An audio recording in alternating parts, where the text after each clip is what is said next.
High প্রিয় শিক্ষার্থী বন্ধুরা, কেমন আছো সবাই? তোমরা বলো তো এটা কি এঁকেছি? এখানে একটা হাতের ছবি এঁকেছি। ঠিক হাতের ছবিতে যে 5টা আঙ্গুল আছে, ঠিক একই ভাবে আমরা সেট ফাংশন থেকে তোমাদের 5টা সৃজনশীল করাবো। আমরা জানি আমাদের 2025 এর পরীক্ষার জন্য সেট ফাংশন অধ্যায়টা অনেক গুরুত্বপূর্ণ। তুমি 5 সেট প্রশ্ন যদি প্র্যাকটিস করতে পারো, ইনশাআল্লাহ এখান থেকে আমরা যে প্রশ্ন আসবে এক সেট প্রশ্ন, সেটা 100% কমন পাবো। তো আজকে হচ্ছে আমাদের এই 5 সেট প্রশ্নের প্রথম লেকচার, অর্থাৎ আমাদের সাজেশনের আজকে প্রথম সেট। এই দেখো, আজকে আমরা 1 নম্বর সেটটি করতে চলেছি। তো ক্লাসটা মনোযোগ সহকারে দেখো, তাহলে আশা করি তোমার সেট ফাংশন নিয়ে যে প্রশ্নগুলো আসবে এইগুলো নিয়ে আর কোনো সমস্যা থাকবে না। তো চলো আমরা শুরু করি। আমরা একটু উদ্দীপকটা করি। দেখো এখানে এর মান দেওয়া আছে x such that x belongs to n, অর্থাৎ আমাদের x এর মানগুলো n থেকে নিতে হবে। তো n মানে আমরা জানি ন্যাচারাল নাম্বার। n মানে কি বলো তো? ন্যাচারাল নাম্বার বা স্বাভাবিক সংখ্যা। তো স্বাভাবিক সংখ্যা তো আমাদের 1 থেকে শুরু হবে, অর্থাৎ 1 2 3 4 এইভাবে আমাদের ইনফিনিটি পর্যন্ত চলতে থাকবে।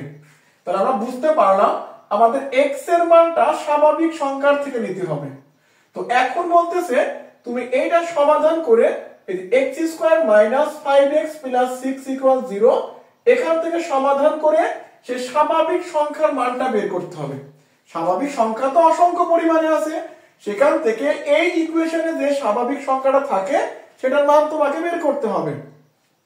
আর দ্বিতীয়টা বলতেছে x belongs to n, x মৌলিক সংখ্যা এবং x এর মানটা 11 থেকে ছোট, অর্থাৎ 11 থেকে ছোট মৌলিক সংখ্যাগুলো নিতে পারলেই আমরা b এর মানটা সলভ করতে পারবো। তো আসো আগে আমরা ক নাম্বার প্রশ্নের সমাধান করি। ক নম্বরে বলছে a কে তালিকা পদ্ধতিতে প্রকাশ করো। আমরা সবাই জানি ভাইয়া সেট প্রকাশের পদ্ধতি কয়টা বলো তো? দুইটা, একটা গঠন পদ্ধতি এবং আরেকটা তালিকা পদ্ধতি। তোমার যদি তালিকা পদ্ধতিতে নির্ণয় করতে বলে তুমি অবশ্যই বুঝবে এটা গঠনে দেওয়া আছে, আর গঠন চাইলে বুঝবা তালিকায় দেওয়া আছে। তো এই যে আমাদের গঠন পদ্ধতিতে দেওয়া আছে ক নম্বর প্রশ্ন, একটু মনোযোগী হও। x² - 5x + 6 = 0। এখন তোমার দেখে মনে হতে পারে ভাই এটা তো নরমাল মিডল টার্ম, এটা মিডল টার্ম করলেই তো x এর মানটা পাওয়া যাবে। হ্যাঁ, তুমি ঠিকই ভাবতেছো। আমরা যদি এটাকে মিডল টার্ম করি, অর্থাৎ 6টা ভেঙে -5 বানাইতে হবে। আমরা অলমোস্ট সবাই জানি কিভাবে মিডল টার্ম করে। এই দেখো 3 দুগুণে কত বলো? 6, আর 3 আর 2 যোগ করলে কত হবে? 5 হবে। বাট তোমার লাগবে কি বলো? মাইনাস। এইজন্য 3 এর আগে মাইনাস, 2 এর আগে একটা মাইনাস। তো আমরা উৎপাদক পেয়েছি -3x মাইনাস কত বলো? 2x, -3x - 2x + 6 = 0। এই দেখো 3 আর 2 গুণ করলে 3 দুগুণে 6, আর 3x আর 2x মিলায় কত বলো? 5x। তো এইবার যদি আমরা প্রথম জোড়া থেকে, এই দেখো যদি প্রথম জোড়া থেকে x টা কমন নিই, তো আমাদের থাকবে x - 3। এখানে যা থাকবে এখানে তাই লিখতে হবে। তাহলে এই জোড়ার থেকে x এর সাথে যে মানটা ছিল -2, যদি তুমি কমন নাও, দেখো -2 আর x গুণ করলে -2x, মাইনাস মাইনাসে প্লাস, 3 দুগুণে 6। আশা করি বুঝতে পেরেছো। সমান সমান 0। তো এবার দুইটা ব্র্যাকেটের যে কোনো একটা নিবা, অর্থাৎ x - 3 x - 3 যদি কমন আসে তাহলে আমাদের থাকবে x - 2, x - 2 = 0। আমরা তো জানি যে কতগুলো রাশির গুণফল যদি শূন্য হয় প্রত্যেকটা আলাদা আলাদা শূন্য লেখা যায়, অর্থাৎ x - 3 = 0, x - 2 = 0। তো এখান থেকে x এর ভ্যালু পাবা 2, আর এখানে x এর ভ্যালু পাবা 3 এবং 2। তো ফাইনালি আমরা x এর মান পেয়েছি কত বলো? 2, 3। এই মানটা কোনটা থেকে পেয়েছি বলো তো ভাইয়া? a থেকে পেয়েছি। সুতরাং a সেটের মান হবে 2, 3। এই দেখো, তাহলে আমাদের তালিকার মানটা কত পেয়েছি আমরা? 2, 3 পেয়েছি আমরা। তো এখন আমরা যদি ক নাম্বারটা বুঝতে পারো, আশা করি খ নাম্বারটা বুঝতে পারবা। Same process.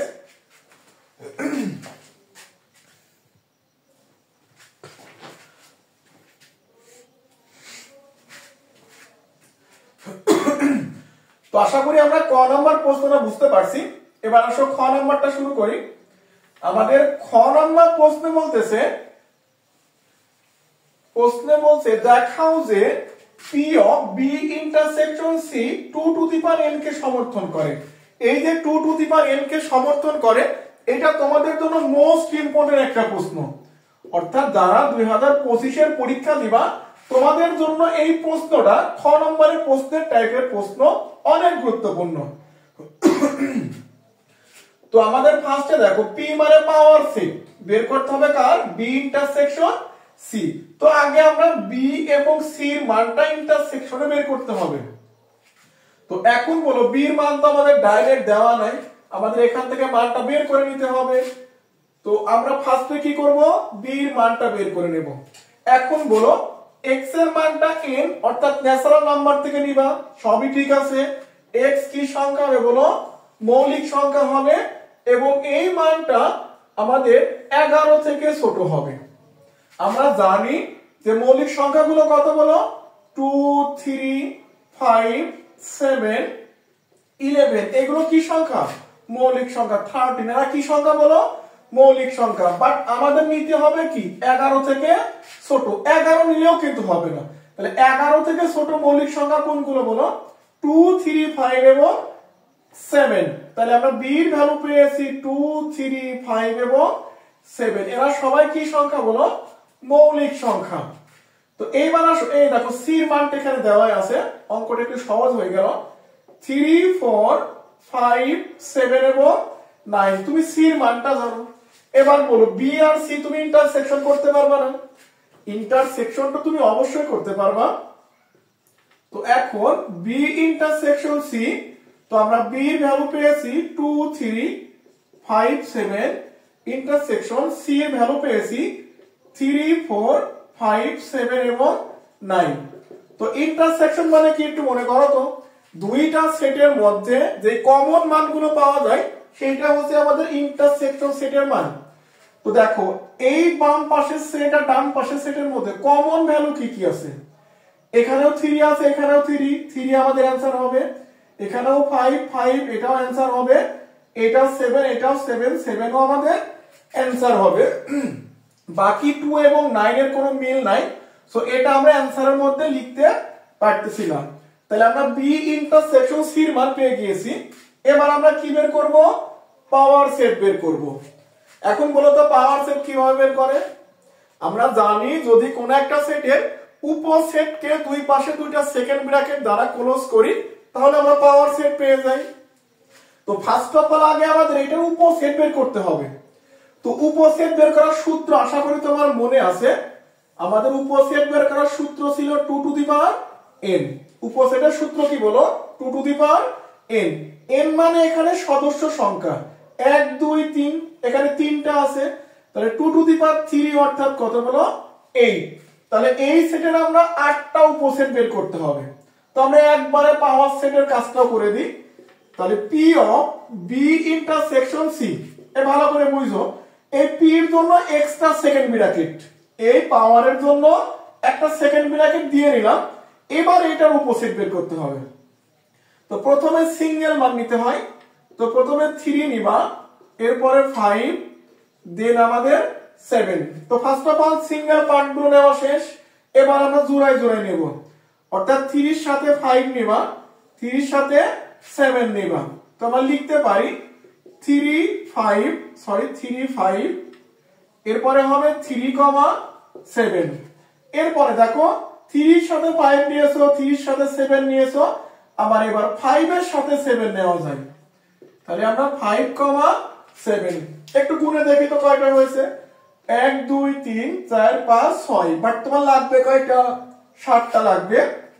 তাহলে সিঙ্গেল নিয়েছি, ডাবল নিয়েছি, এবার সবাইকে নিতে হবে, অর্থাৎ 3 5 7 কয়টা হয়েছে বলো, 7টা। আর একটা হচ্ছে আমাদের ফাঁকা সেট। এটা হয়ে গেল উপসেট বের করা।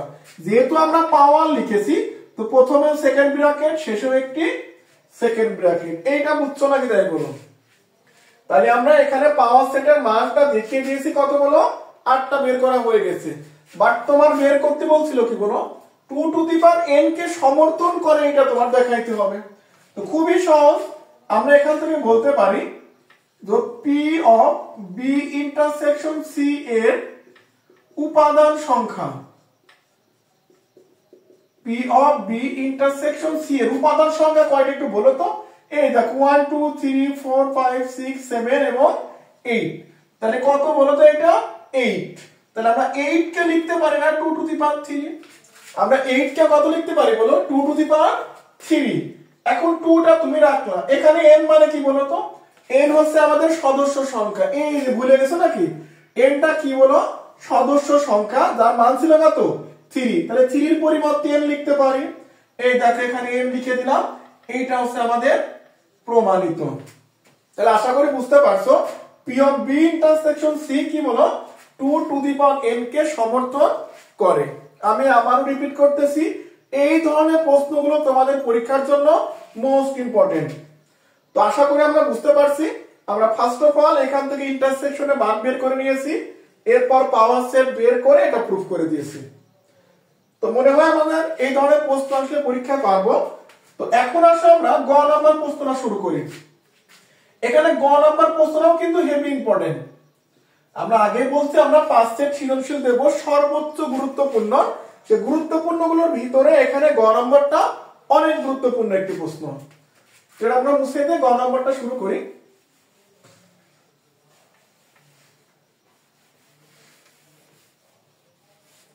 আমাদের গ নম্বর বলছে আর কে তালিকা পদ্ধতিতে প্রকাশ করো, অর্থাৎ সেট গঠনে দেওয়া আছে। এই দেখো আর এর মান হচ্ছে আমাদের x, y ক্রমজোর আকারে দেওয়া আছে। x এর মানগুলো a থেকে নিবা এবং y এর মানগুলো a থেকে নিতে হবে, এবং ইকুয়েশন দেওয়া আছে x - y + 2 = 0। তো এর ভ্যালু তো আমরা আগেই জানি 2 এবং 3 পেয়েছি। তো আমরা আগে ফার্স্ট অফ অল এখানে a এর ভ্যালু লিখে নিই গ নম্বরে, যে ক হতে পাই আমরা ক হতে পাই a = 2, 3। এই মানটা কিন্তু আমরা জানি, আমরা ক হতে পেয়েছি কত বলো 2, 3। তো এখন এই প্রশ্নটা সলভ করার জন্য সবার আগে ইকুয়েশনটা সলভ করতে হবে। তো এখন আমরা এখানে x - y + 2 = 0। এই দেখো এই ধরনের প্রশ্নের ক্ষেত্রে আমরা ইকুয়েশন লিখে সব সময় y এর মানটা বের করব। আমরা শুধু y এর মানটা বের করে বাকি সবাইকে ডান পাশে নিয়ে যাব। তো -y = -x - 2। তো y এর সাথে কোনো মাইনাস চিহ্ন রাখা যাবে না, কোনো সহগ রাখা যাবে না। তো যদি আমরা মাইনাস দ্বারা গুণ করে দিই তাহলে y = x + 2। এই দেখো মাইনাস দ্বারা গুণের মিনিং হচ্ছে যে চিহ্ন থাকবে সেটা চেঞ্জ হয়ে যাবে। তো মাইনাস থাকলে প্লাস হবে, মাইনাস থাকলে প্লাস চিহ্ন হয়ে যাবে। তো এরপরে আমরা একটা বাংলা মুখস্থ কথা লিখে নিতে হবে যে x এর ভিন্ন ভিন্ন মানের জন্য y এর কতিপয় মান নির্ণয় করি, y এর কতিপয় মান নির্ণয় করি। একটা বক্স কেটে নিতে হবে। আমাদের বক্সের মধ্যে আমরা x এর ভ্যালুগুলো বসিয়ে y এর ভ্যালুগুলো বের করতে হবে। এটা x, এটা y। তো x এর ভ্যালুগুলো কি মনে আছে তোমার? x এর ভ্যালুগুলো নিতে হবে কি a থেকে নিতে হবে। এই দেখো a এর ভ্যালু কত পেয়েছি বলো 2, 3। a হচ্ছে 2, এটা আমাদের 3। তো x এর মান যখন তুমি এই ইকুয়েশনে বসাবা, x এর মান যখন তুমি এখানে বসাবা, তাহলে x এর ভ্যালু 2 বসালে 2 আর 2 কত হবে বলো 4। যখন x এর ভ্যালু এখানে বসাবা 3 আর 2 কত হবে 5 হবে। আশা করি বুঝতে পারছি। x এর ভ্যালুগুলো এখানে বসিয়ে y এর ভ্যালুগুলো বের করলাম। এখন কথা হচ্ছে y এর ভ্যালুগুলো কোনটার সাথে মিলাবো। দেখো y এর ভ্যালুগুলো আমাদের a এর সাথে মিলাইতে হবে, অর্থাৎ y এর যে মানটা পেয়েছো সেই মানটা a এর মধ্যে থাকতে হবে। এখন বলো 4 কি এর মধ্যে আছে? ডেফিনেটলি না। তাহলে 4 এবং 5 একটা ভ্যালু কিসের মধ্যে নাই? a এর মধ্যে নাই। এদেরকে বলা হয় ডাজ নট বিলংস টু, অর্থাৎ 4 এবং 5 a এর উপাদান না। কারণ আমাদের বলছে যে y এর মানটা a থেকে নিতে হবে, বাট a এর ভ্যালু তো 4, 5 ছিলই না। তাই আমরা 4 এবং 5 কে a থেকে বাদ দিয়ে দিলাম। এখন বলো এই 4টা তুমি কোনটার জন্য পেয়েছো? 2 এর জন্য পেয়েছো। তো আমরা লিখে দেব 2, 4, আর এখানে এই 5 পেয়েছি 3 এর জন্য, অর্থাৎ 3, 5। যখন ক্রোমোজোম আকারে বাদ দিবা তখন সেটা মেন ফাংশন থেকে বাদ দিতে হয়।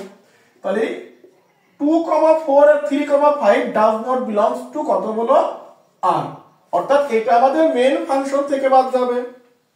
তাহলে এখন বলো এই সেটের মধ্যে কি আর অবশিষ্ট কোনো সেট আছে, কোনো ভ্যালু আছে?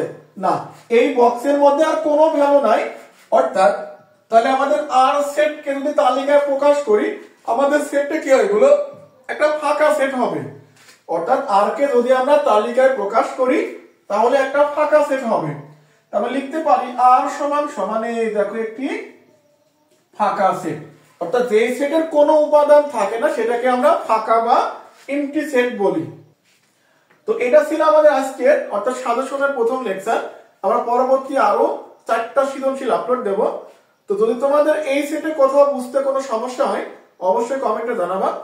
আর পরবর্তী ক্লাসগুলো দেখার আমন্ত্রণ রইল। ধন্যবাদ সবাইকে। আসসালামু আলাইকুম।